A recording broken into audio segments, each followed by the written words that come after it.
গল্পের লেখক হলেন মৃদুল কান্তি দে। তার প্রতি গভীর শ্রদ্ধা নিবেদন করে শুরু করছি আজকের গল্প, বাঘের চামড়া গেল কোথায়। শেখর আর তাপুই ঘুম থেকে উঠতেই মামা বললেন, কাল রাত্রিরে বিরাট অঘটন ঘটে গেছে। কি হয়েছে মামা? শেখর বলল, মহারাজা ক্লাব থেকে 90 বছরের পুরানো বাঘের ছাল চুরি হয়েছে। মামা চোখ বড় বড় করে বললেন, মহারাজা ক্লাব কোথায়? তাপুই জিজ্ঞেস করলো বিছানার উপর দাঁড়িয়ে। এটা তাপুইয়ের স্বভাব, উত্তেজিত হলে সে দাঁড়িয়ে পড়বে শটান। মামা চোখ বিস্ফারিত করে বললেন, সে কি, কুচবিহারের মহারাজা ক্লাবের কথা শুনিসনি? ঠিক তখনই ঝংকার দিয়ে উঠলেন রাঙামামি। মহারাজা ক্লাবের কথা এখন না বললেও হবে। ছেলে দুটো ঘুম থেকে উঠেছে, এখনো দাঁত ব্রাশ করেনি। কখন খাবে ওরা? শেখর আর তাপুই মামির ঝংকার শুনে বিছানা থেকে নেমে পড়ে। শেখর আর তাপুই দুই বন্ধু। শেখরের বয়স 14, তাপুইয়ের 12। শঙ্কর প্রসন্ন চৌধুরী বহু বছর কুচবিহার শহরে রয়েছেন। গরমের ছুটিতে মামার বাড়ি এসেছে শেখরের সঙ্গে বন্ধু তাপুই। ওরা কাল সন্ধে এসে পৌঁছালো। খাবার টেবিলে বসে শেখর বলল, তাপুই গেট রেডি, দারুণ একটা তদন্ত করা যাবে। শেখর আর তাপুইকে গরম লুচি বিতরণ করতে এসে মামি কথাটা শুনলেন। তদন্ত করা যাবে? তোরা কি চোর ধরবি? সরু চালের পায়েস ভর্তি বাটিগুলো এগিয়ে দিয়ে মামি জিজ্ঞাসা করলেন। হ্যাঁ মামি, তদন্ত করব। তদন্তের শেষে আমরা চোর ধরব। শেখর বেগুন ভাজা দিয়ে লুচি পুড়ল মুখে। সে কি, গোয়েন্দা দপ্তরে কাজ করিস নাকি তোরা? মামি রীতিমতো অবাক হলেন। মামিকে আবার চমকে দিয়ে তাপুই বলল, 2 বছর আগে আমরা শিলং গিয়েছিলাম তদন্তের কাজে। ছোটদের কথা শুনে মামি ঠোঁট টিপে হাসলেন। আজকাল ছোটরা মনের কল্পনাটা এমন ভাবে প্রকাশ করবে, শুনে মনে হবে সত্যি কথাটা বলছে। খোঁজ নিলে বা একটু জেরা করলেও আসল কথাটা বেরিয়ে আসে। শেখর আর তাপুইয়ের তদন্তমূলক কথাগুলো নিছক কাল্পনিক সংলাপ মনে করে মামি আরো মজা পেলেন। আর দুটো লুচি দেব? না মামি, শেখর হাত বাড়িয়ে বলল। সে কি, যারা তদন্তের কাজ করে তারা খুব সাহসী হয়, তোদের লুচি খেতেই ভয়? মামি কথাগুলো মজা করে বললেন। তাপুইও লুচি বেশি নেবে না। খাবার পর্ব তাড়াতাড়ি শেষ করে ওরা ওপর তলায় উঠে গেল মামার খোঁজে। শেখর আর তাপুই দোতলায় উঠে দেখল জানালার পর্দা তুলে মামা বাইরের দিকে তাকিয়েছেন। শেখর ডাকল, মামা। মামা তর্জনী তুলে ইশারা করলেন, চুপ। শেখর আর তাপুই জানালার কাছে মামার পাশে এসে দাঁড়ালো। মামা বললেন, ওই যে লাল রঙের বাড়িটা দেখছিস, ওটা মহারাজা ক্লাব। তাপুই বলল, মামা, পুলিশ কুকুর নিয়ে এসেছে? বিরাট বাগানের মধ্যে দৌড়াদৌড়ি করছে পুলিশের কুকুর। উৎসাহী মানুষজন ভিড় করে সেটাই দেখছে। টেনিস কোর্ট, ক্রিকেট খেলার জায়গা, শাল, সেগুন গাছ সব রয়েছে। 11 বিঘা জমি নিয়ে তৈরি ক্লাব চত্বরে। ইতিহাস বলছে মহারাজা ক্লাবের প্রতিষ্ঠা হয়েছিল 1990 সালে।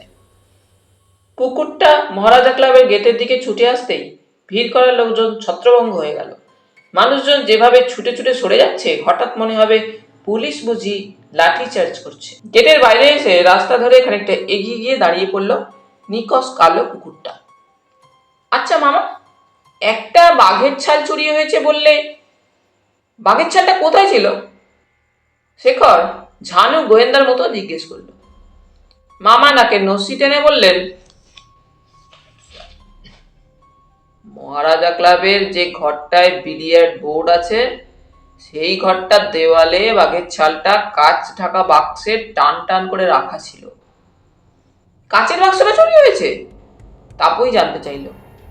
না, মামা বললেন, নিপুণভাবে কাঁচ কেটে বাঘের ছালটা বের করে চোর সরে পড়েছে।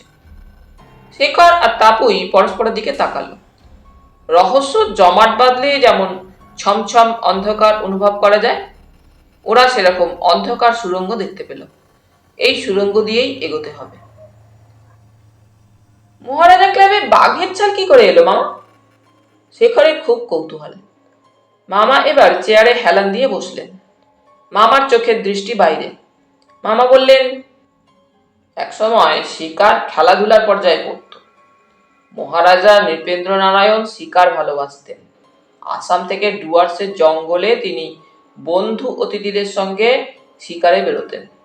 1871 থেকে 1907 পর্যন্ত তার শিকারের দিনলিপি থেকে দেখা যায় মহারাজ বাঘ শিকার করেছিলেন 365টি। তাপইয়ের চোখ কপালে উঠে গেল।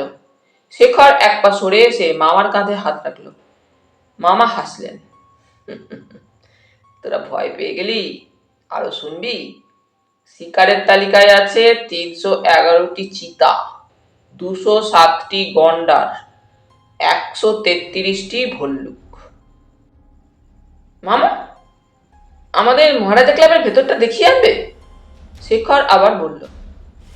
আসলে রহস্য উন্মোচনের একটা অদম্য কৌতূহল দুটি কিশোরকে নেশার মতো টানছে। পুলিশ চলে গেছে, কুকুরও। ওরা মহারাজা ক্লাবের ভিতরটা দেখে এলো। পরপর বিলিয়ার্ডের ঘর, টেবিল টেনিস খেলার ঘর, তাস খেলার ঘর রয়েছে। বিলিয়ার্ড বোর্ডের দুপাশে ছোট কাঠের গ্যালারি, অপূর্ব দেখতে। শেখর আর তাপুই বারবার কাঠের ছোট গ্যালারি দুটো দেখল। একসময় রাজা মহারাজাদের সমাবেশ ছিল এখানে। কত কলরব স্মৃতির মতন চুপ হয়ে আছে খেলার ঘরগুলোতে। বাগানটাও বড় সুন্দর, কত রকম গাছ। সুন্দর সুরক্ষিত এত বড় বাড়ি। এই বাড়ি থেকে 90 বছরের পুরানো বাঘের ছাল চুরি গেল। শেখর আর তাপুই ভাবছিল। ওদিকে শঙ্কর প্রসন্ন চৌধুরী মহারাজা ক্লাবের ভাইস প্রেসিডেন্টের সঙ্গে কথা বলছেন গাড়ি বারান্দার এক কোণে দাঁড়িয়ে। ভাইস প্রেসিডেন্টের গোঁফ দেখে মনে হবে বাঘের ছাল কেটে তৈরি। শরীরের গঠনটা এখন যেন বাস্কেটবল খেলোয়াড়। উনি তর্জনী তুলে শেখর আর তাপুইকে ডাকলেন। কোন খেলা বেশি পছন্দ, ফুটবল না ক্রিকেট? ভাইস প্রেসিডেন্ট জিজ্ঞেস করলেন। গম্ভীর গলার স্বর, যেন মেঘের গর্জন। ক্রিকেট, শেখর বলল। তোমার? ক্রিকেট, তাপুই বলল। কুচবিহারের মহারাজা ভূপ বাহাদুর জগদ্দীপেন্দ্র নারায়ণ রঞ্জি ট্রফির খেলায় বাংলা দলের ক্যাপ্টেন ছিলেন কবার? ভাইস প্রেসিডেন্ট জিজ্ঞেস করলেন। শেখর আর তাপুই পরস্পরের দিকে তাকালো। দুজনেই বলল, জানি না, 2 বার। মহারাজা ক্লাব তো দেখলে কেমন লাগলো?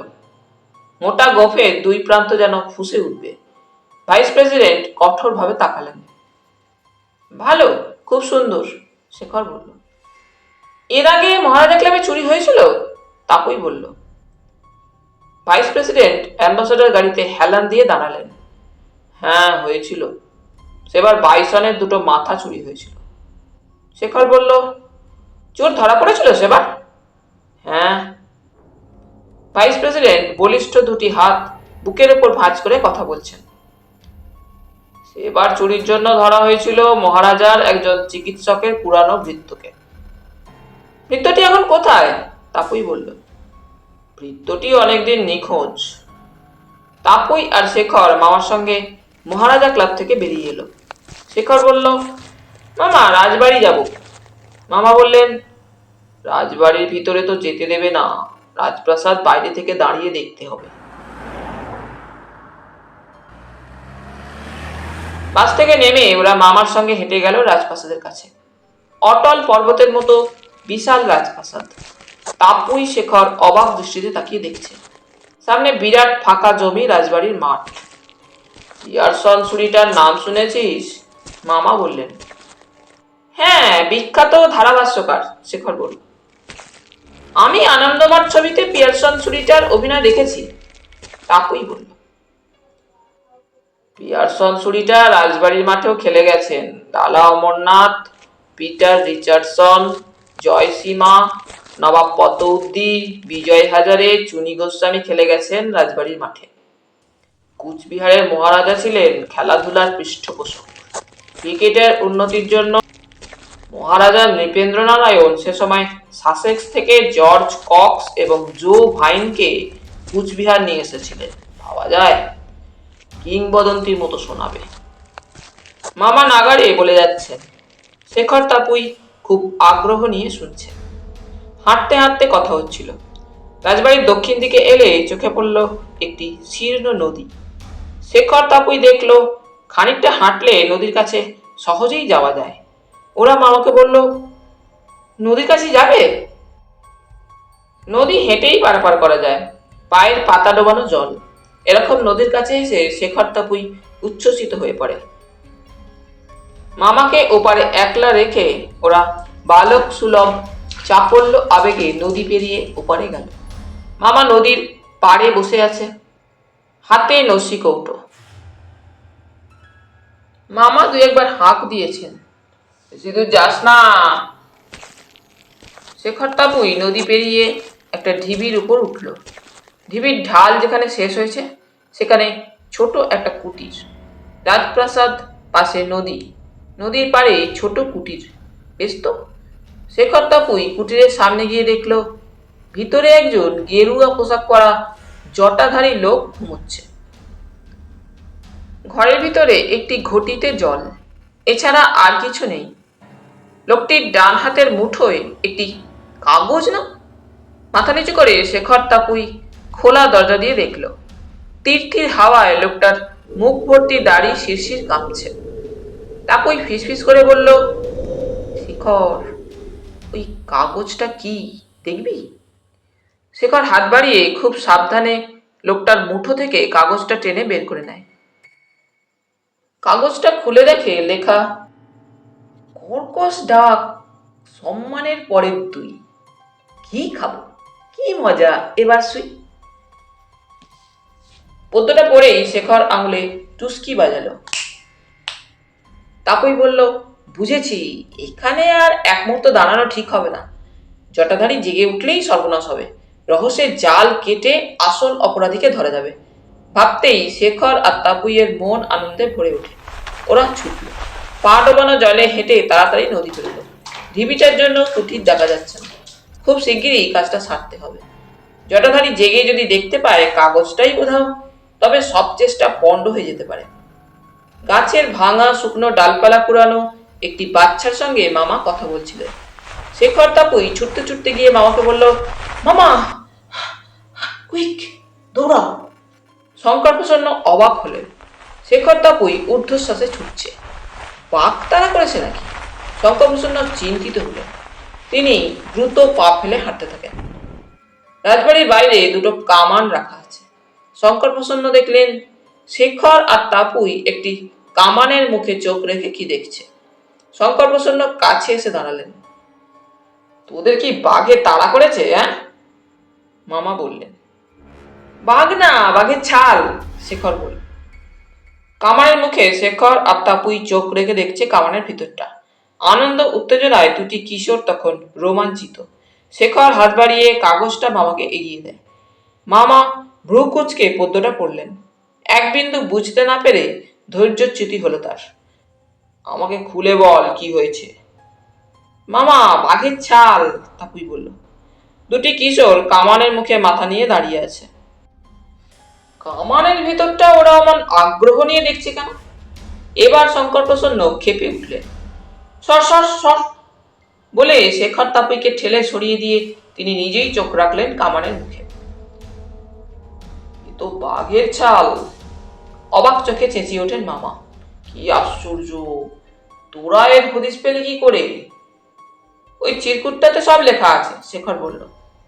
চিরকুটটা আমরা পেয়েছি জটাধারী ঘুমন্ত একজন লোকের কাছে, তাপুই বলল। 12-14 বছরের দুটো কিশোরের কথা শুনে হিয়ালি লাগছে মামার। বিস্ময় বিমূঢ় অবস্থায় প্রাথমিক ধাক্কা সামলাতে মামা কৌটো খুলে নস্যি নিলেন।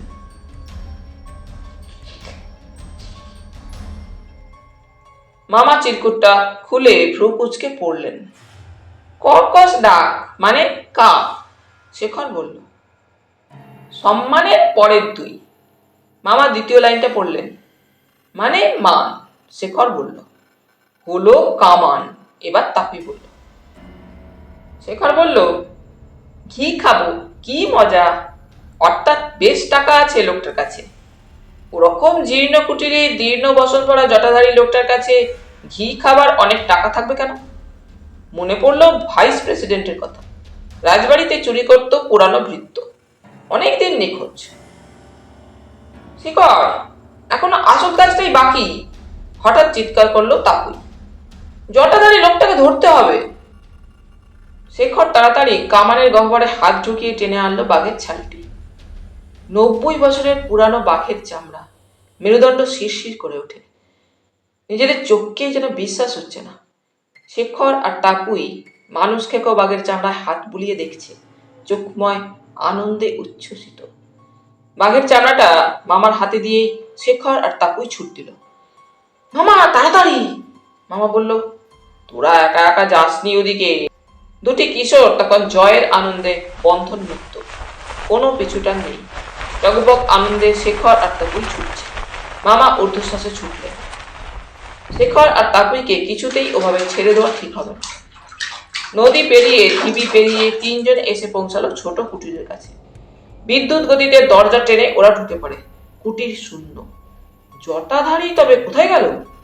জনবিরল ধু ধু মাঠ। হঠাৎ বিচ্ছিরি কা কা শব্দে একটা কাক উড়ে গেল যেন।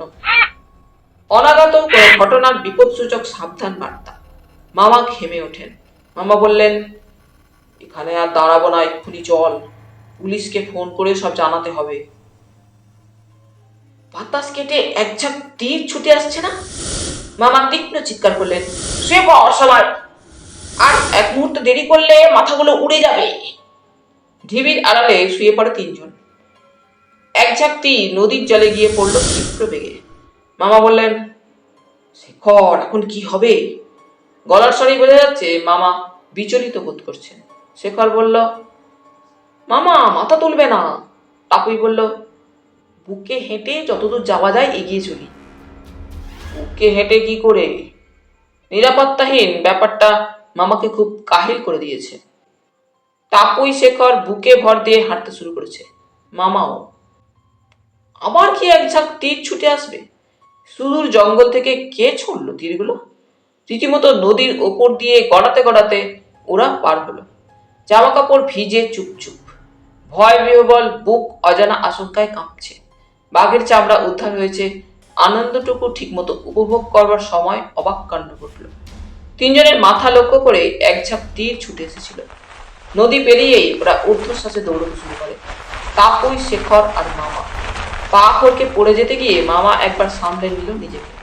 মামার হাতে বাঘের ছাল, এই জিনিসটার জন্যই এত বিপত্তি। মাথায় একরাশ ধুলো আর ভিজে জামা কাপড় নিয়ে দৌড়ানো যায়? রাজপ্রাসাদের কাছে এসে তাপুই জিজ্ঞেস করলো, মামা, রাজবাড়ির কেয়ারটেকারের ঘর কোথায়? ফোন করব পুলিশকে, কেয়ারটেকারের ঘরে ফোন আছে। সব জানানো হলো তখনই। কিছুক্ষণ পর পুলিশ এসে হাজির। কে বলবে পুলিশ? 4 জন পুলিশ জেলে সেজে এসেছে, হাতে মাছ ধরার জাল। সাদা পোশাকের পুলিশগুলো মাঠের এক জায়গায় বসলো যেন বিশ্রাম নিচ্ছে। মামা বললেন, ওরা পুলিশ, ফোনে জানিয়েছিল ওরকম সাজ পরেই আসবে ওরা। এখন মামার বেশ ভালো লাগছে। অভিযানে যেমন ঝুঁকি আছে তেমনই মজা আছে। পুলিশ এসে গেছে, ঝুঁকিটা এখন নেই। ফাঁদ পাতা রইল, এখন শুধু অপেক্ষা। ঘু ঘু কখন ফাঁদে ধরা পড়বে। এ কি, রাজবাড়ির কাছে এসে কামানের ভিতর হাত ঢোকালো কেন লোকটি? নিপাট ভালো মানুষের মতো দেখতে একজন ভদ্রলোক। 4 জন পুলিশ ছুটে গিয়ে ধরে ফেললো লোকটাকে। এখানে সাদা পোশাকের পুলিশ রয়েছে, লোকটির জানার কথা নয়। কেয়ারটেকারের ঘর বারান্দার আড়াল থেকে মামা, শেখর, তাপুই ছুটে এলো। মামা বললেন, এ যে গাড়ির ড্রাইভার ডাব্বু। পুলিশ ওয়াকিটকিতে খবর পাঠালো। 10 মিনিট পর পুলিশের জিপ এলো। ডাব্বুকে এক ধাক্কা মেরে পুলিশ বলল, ওঠ।